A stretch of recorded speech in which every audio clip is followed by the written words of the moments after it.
Voilà, chers amis, alors nous vous présentons maintenant un petit parcours historique archéologique sur le christianisme en Tunisie, en Carthage particulièrement. Évidemment, on ne peut pas tout raconter, on va le faire brièvement en touchant 4 endroits particulièrement, à commencer par l'amphithéâtre de Carthage, là où nous nous retrouvons maintenant. Puis par la suite, nous allons visiter la basilique de Damus el Karita.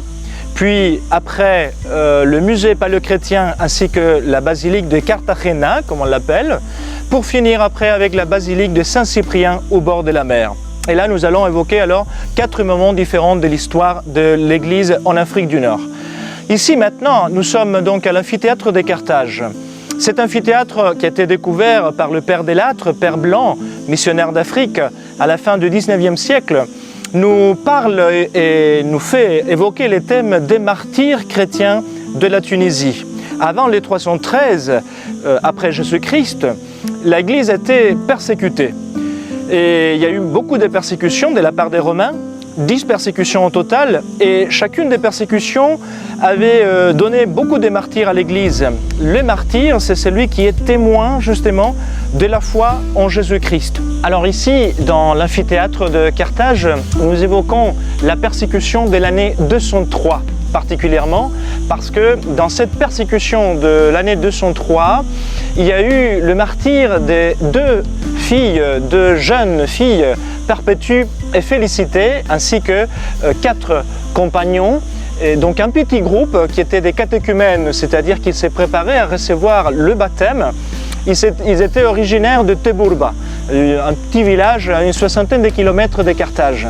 Et alors, on les a surpris justement dans leur réunion, dans la formation qu'ils avaient, et on les a ramenés ici à Carthage en prison, on les a jugés, et puis après, ils ont été martyrisés ici à Carthage le 7 mars 203. Elles n'étaient pas seulement 2 jeunes filles, mais elles étaient également 2 jeunes mamans.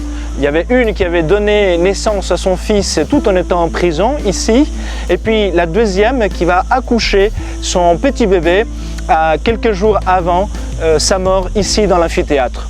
Voilà donc un grand témoignage de ces martyrs, ainsi que tant d'autres martyrs de la Tunisie qui véritablement ont pu renforcer la foi des chrétiens, de la communauté chrétienne de la Tunisie.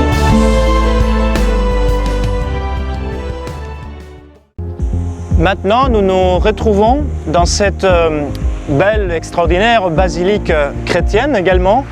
Elle est appelée Damus el Karita. C'est une église, une basilique à 9 nefs, donc une basilique très grande qui se retrouve à l'extérieur de murs de la ville de Carthage. Donc on peut dire que c'est une basilique extramuros. Et justement, nous sommes dans toute une région, un terrain, on peut dire, funéraire. C'est ici que se trouvaient les nécropoles funéraires chrétiennes.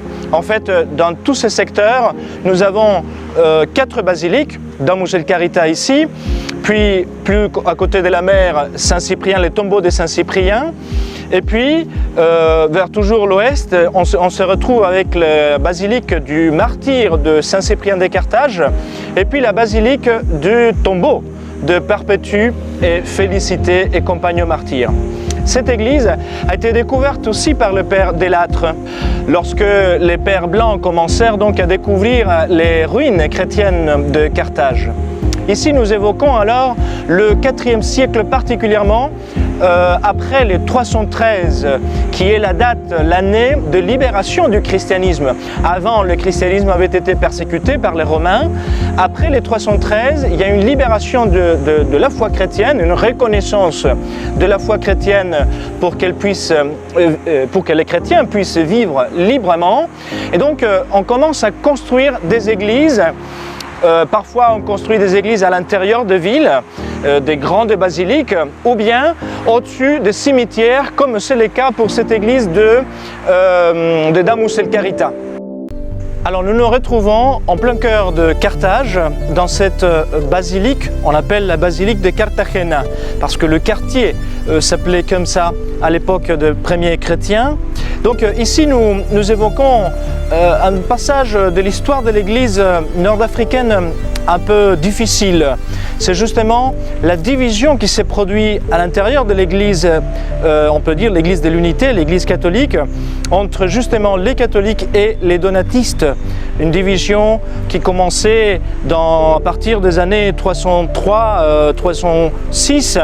Et puis donc cette division a pratiquement duré jusqu'après le 411, où il y a eu justement dans cet endroit, il y a eu la rencontre des évêques catholiques ainsi que les évêques donatistes pour définir un peu cette question de la division de l'Église.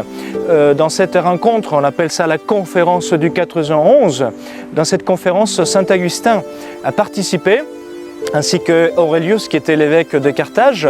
Et c'est dans cette conférence que le donatisme finalement a été condamné pour montrer justement l'unité de l'Église catholique. Alors, en se retrouvant dans cette basilique, on croit probablement, les archéologues nous le montrent, que cette église était d'abord une maison romaine, une maison païenne, puis après elle a été transformée dans un lieu de culte pour être justement une église, et puis également elle était une église qui a été restaurée à l'époque byzantine. Ce qui est extraordinaire de cette basilique, qu'elle se retrouve dans le cœur de Carthage avec deux absides. On voit donc un abside à ma gauche et à ma droite. Et on peut également imaginer ici, dans cette église, si on suppose que donc c'est la cathédrale catholique de la ville de Carthage, Saint Augustin nous dit que c'est ici que se sont retrouvés les évêques avec lui, tous les évêques catholiques, lors de cette conférence du 411.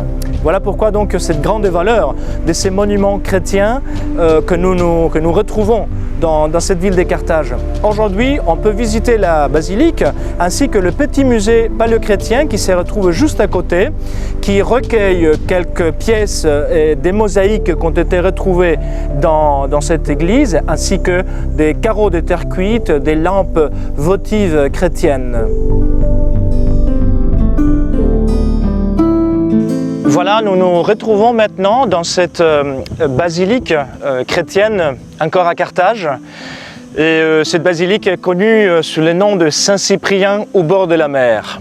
En effet, cette basilique, construite au IVe siècle, a été découverte à la fin du XIXe siècle par le père Delattre, qui était un père blanc. Et voilà, alors cette basilique, elle est importante pour nous, parce qu'elle évoque deux personnages qui sont importants également pour la vie de l'Église et de la vie chrétienne en Tunisie, à Carthage, en IIIe siècle et en Ve siècle. Cette basilique évoque la mémoire de Saint Cyprien de Carthage. Cyprien était un évêque, l'évêque de Carthage, au IIIe siècle. Il a été martyrisé en 258 par les Romains dans la persécution des Valériens. C'était un évêque qui a su conduire toute l'Église carthaginoise et toute l'Afrique du Nord d'une façon extraordinaire. On l'appelait même le pape africain. Et après donc son martyre, il a été enterré justement ici, dans cet endroit. C'est justement la Memoria de Saint Cyprien.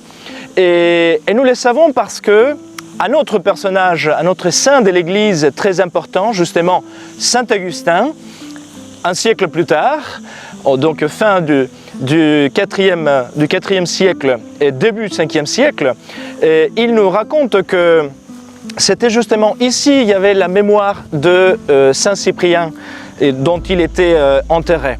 Et en effet, nous savons un autre événement aussi important de la vie de Saint Augustin, ici même, au fond, là vous voyez la mer, c'est là justement où Saint Augustin est parti lorsqu'il était un jeune romain et berbère, donc païen aussi. Il avait étudié la rhétorique ici à Carthage, donc il est parti à Rome et puis à Milan pour enseigner la rhétorique.